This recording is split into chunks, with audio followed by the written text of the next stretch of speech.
not concern myself from harm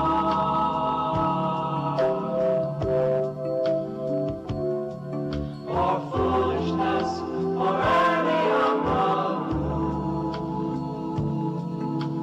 moods or excesses of love.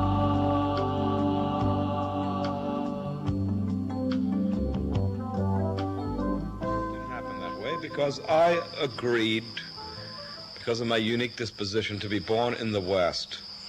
Having been, for so much time, in my service to humanity, born in the East, as a Hindu, not a Westerner, I was impulsed to serve beings in the West, especially, and all beings, ultimately. I agreed to this birth. Was made in this particular form to serve everyone and to suffer all the limitations of ordinariness. So I was born, and so I did my work.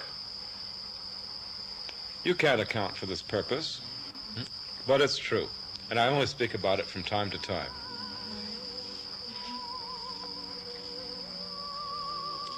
But one thing you may understand about it is that this person standing before you, serving you, was wedded to the alpha culture for centuries, and then assumed the responsibility to be submitted by birth, not merely getting on an airplane, talking traditional language, but by birth, to be submitted to Westerners, to be polluted by that association even, to submit to that association, to serve them in all ways necessary, for the sake of their enlightenment, their realization, to do it all without the least withdrawal, without the least of it, without any withdrawal.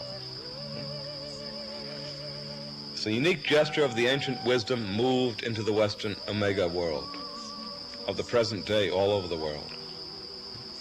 Someday this may be understood.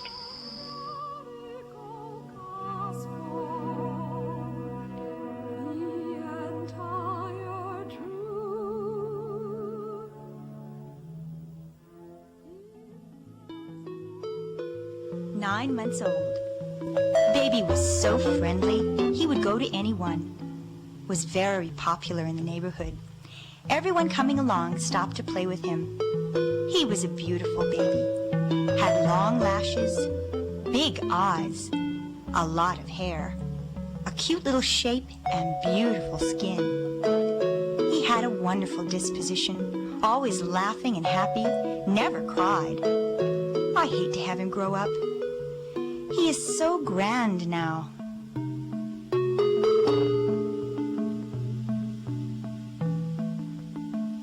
21 months. Sang part of Rockabye Baby and Happy Birthday. Said Franklin Jones lives in Hollis. Dorothy Jones, Pop Pop, Doll, Mildred, Dickie, Uncle Jim, Carrie, Airplane, Kite, Orange Juice, Ice Cream, Car, and any other words. Made sounds of all the animals such as cow, moo, cat, meow, dog, duck, quack, quack, turkey, grasshopper, hippity-hop, etc. He spoke very plainly and in sentences. Everyone was amazed that a child his age could speak as well. He knew all the pictures on signboards where people lived and the names of everyone in the family. Everyone loved him.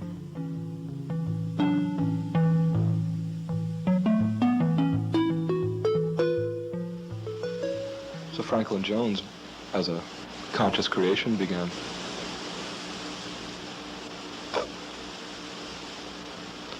One day, while I was crawling on the linoleum floor in a house that my parents had rented,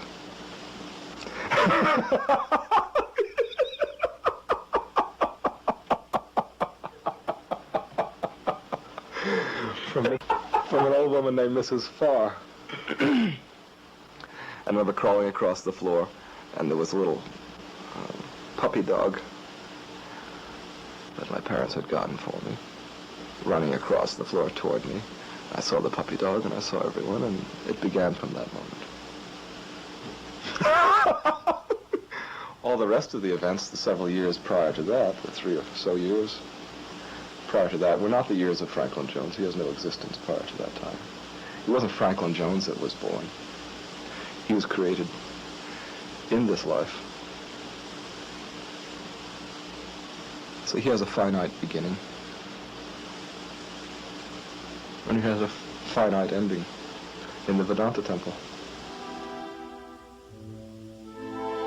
Sri Gurudev's early life was a paradox because, on the one hand, to those around him, he was a very ordinary young boy, very happy, very bright, but very ordinary.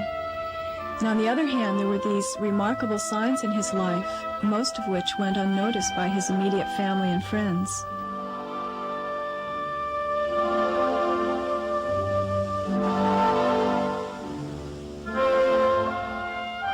Memories of my childhood were incredibly magical. I can remember making miracles for my friends and levitating and all kinds of marvels when I was a little boy.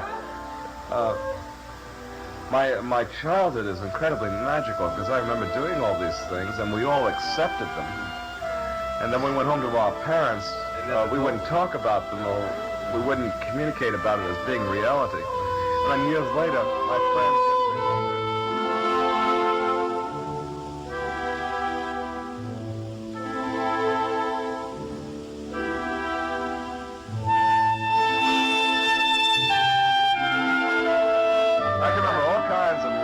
events happening in my childhood, but I don't think any of the boys who were there, including Dennis Doyle was my closest friend there, or Dick Chastenay, or any of those guys. I know they don't remember them because I know they didn't remember them later. Already didn't remember them when I was in touch with them, you see.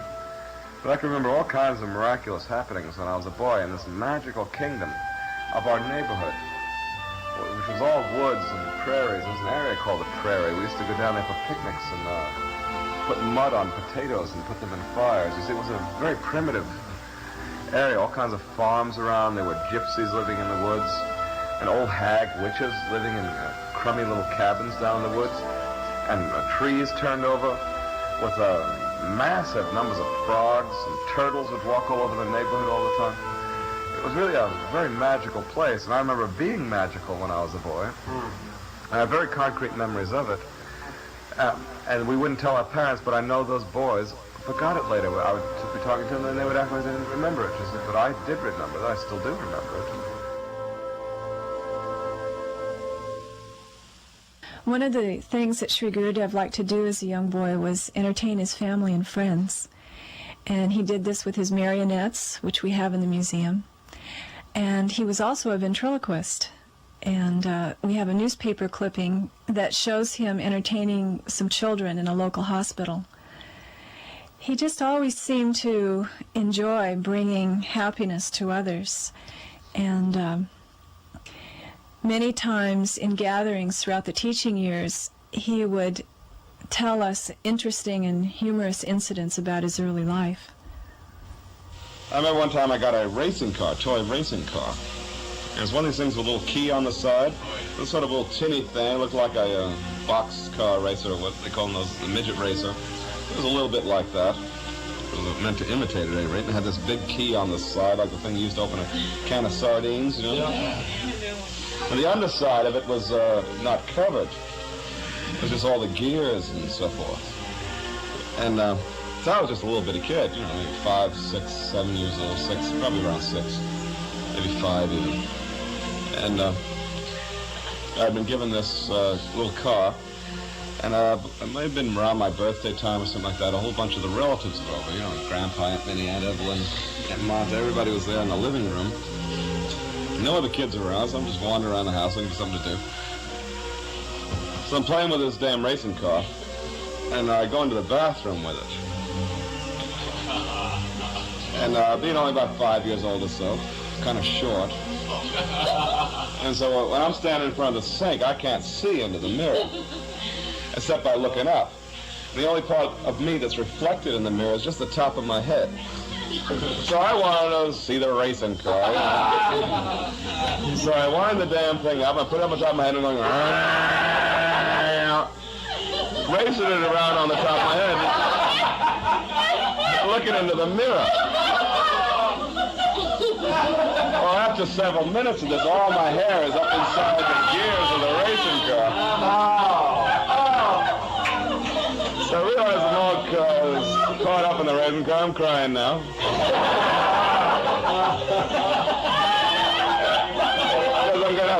I'm gonna have to show this to everybody, you know.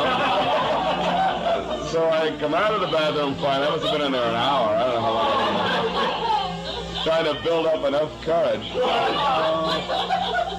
go and look for a little help. So I go in the living room. All the relatives were in there. They're laughing their asses off. I'm standing there with this damn car in my hair, you know.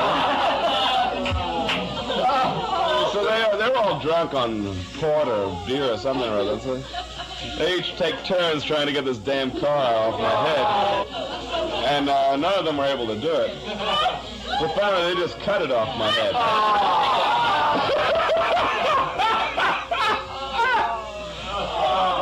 So I had a lot of short hairs on the top of my head there for a while.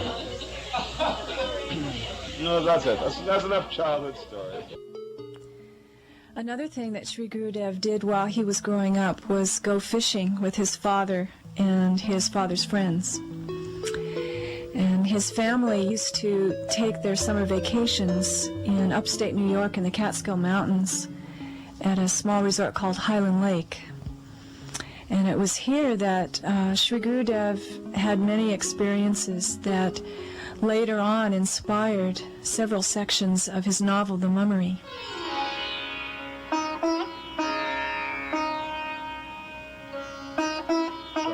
During my childhood, particularly my father, who had this window business, you know, would with his partners hire a fishing boat out of Freeport, and for all the salesmen and so on, and we go out deep sea fishing, and we caught a 350-pound tuna fish one time, and lots of bluefish and so forth. And every time I've gone out deep sea fishing, at least I have caught something. And so the ocean, to me, is a place of plentiful life. You can always catch something or other, you see. But lakes are life itself. Lakes are about scarcity and struggle, and concentration and so forth. And so my childhood was really about that kind of concentration without reward. But a profound concentration, always recreated by the hopefulness, the possibility of this catch. And all the time I fished when I was a child, there were men who would go out with me, older men. We'd fish there and caught one damn thing or other, or fished elsewhere. They were always keeping me involved in it, you see, but I hardly ever caught a damn thing except these little perches and little sunfish. And so that's that quality of my childhood, which is not ultimately about fishing, but this archetype of seeking and so on, is reflected in this short story and also in the novel, The Mummery. And it's about meditation also, about life altogether. About seeking not toward fulfillment, but seeking to the point of transcending the seeking. And so my childhood association with the whole game of fishing provided a ready archetype for the futility of the search itself. The drama of it, the discipline of it, you see. Not the abandonment of it. Provided a setting for the understanding of it. And literally, I did fish for years on end. At Highland Lake, on various places on Long Island, I've never caught a fish of any decent size in all the years of my life in which I fished for freshwater game. Never. And I've heard all the damn stories about men who have done it. Men or women who have done it, and they always tell you about the great things they've caught, but I never caught a damn thing that was worth keeping. Really worth keeping.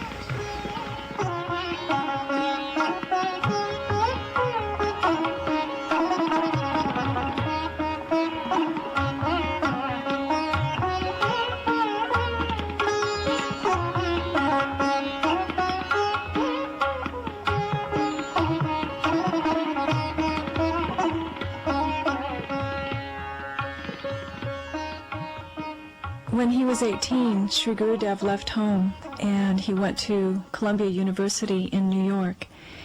And in our museum room, we have many artifacts from this period of time in his life. We have his diploma and yearbooks from Columbia University, and bookends that his girlfriend in high school, Sue Ellen Beckman, gave him. We have a register that he used at Columbia. And we also have spats and a derby hat that his father gave to him. After Columbia, Sri Gurudev went to Stanford University to do his graduate work, and then from there he went on to do his sadhana with Rudy. In 1988, many years later, when he was on his yajna at the Mountain of Attention, he gathered with devotees in Huge Helper one day and spoke to them about his life as a process in which the divine had always been emerging as his bodily human form. I should have been living the life of a simple householder on Long Island. I should have gone into the window business or something. That would have been a straight duplication of my mother and father, you see. I didn't do anything of the kind, though, you see. You can't account for that difference by looking at my mother and father or grandparents and so forth. In the lineage of the body, you can't find the reason for that difference. The reason for that difference is on two levels. One, the very one born in this vehicle, and the other, the deeper personality, the karmic vehicle that is subtle, operating prior to the brain. That one has also got its own destiny, has its own signs that it's been showing all throughout this life. Sometimes some of you like to consider possible previous lifetimes of this one and so on. It obviously has all kinds of qualities of a high yogi and so forth, and such and such. Some of its, in other words, unique personality characteristics can be seen because they're quite different from my mother and father, quite different from the lineage of this gross personality, you see. So it has some qualities such as that, which you have observed. Likewise, after the Vedanta Temple event, that entity, so to speak, or mechanism still existed. It wasn't cancelled. You see, if it had been cancelled in that samadhi, death would have come shortly thereafter. Instead, these vehicles persisted, as they were up till the day before the Vedanta Temple. They didn't suddenly disappear or become utterly different because of the Vedanta Temple event, you see. But the full awakening to the one appearing through these forms took place there.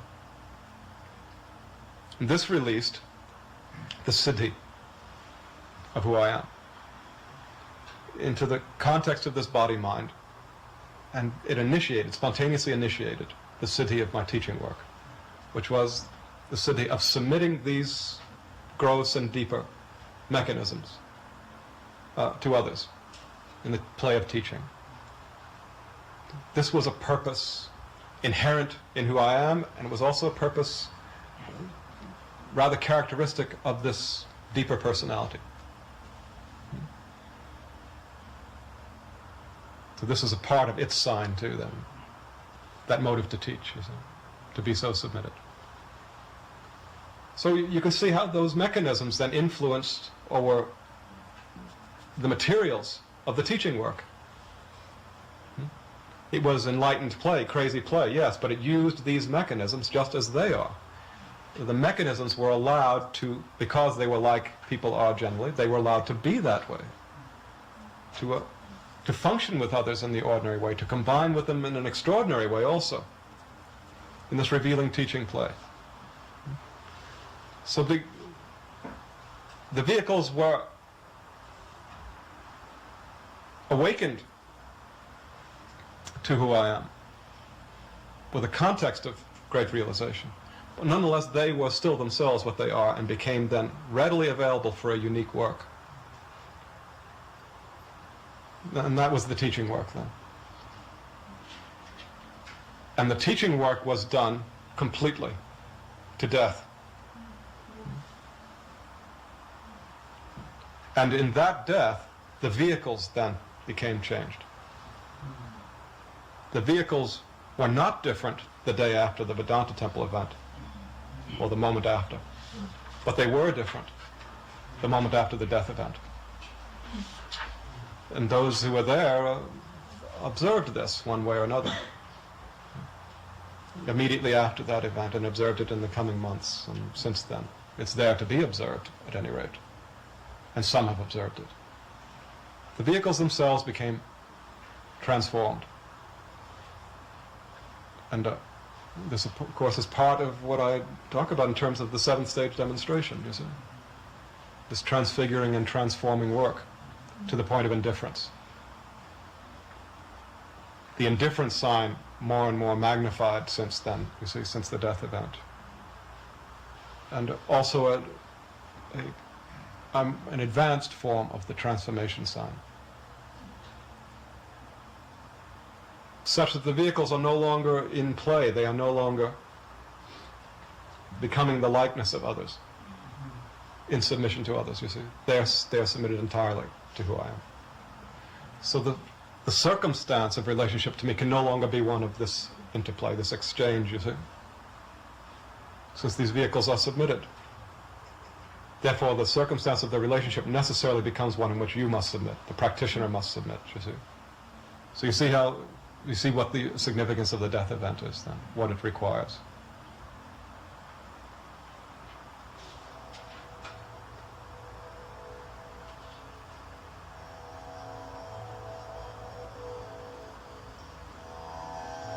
So to speak, there's nothing left of the gross or the deeper personalities of this one, apparently. There's nothing left but the ash.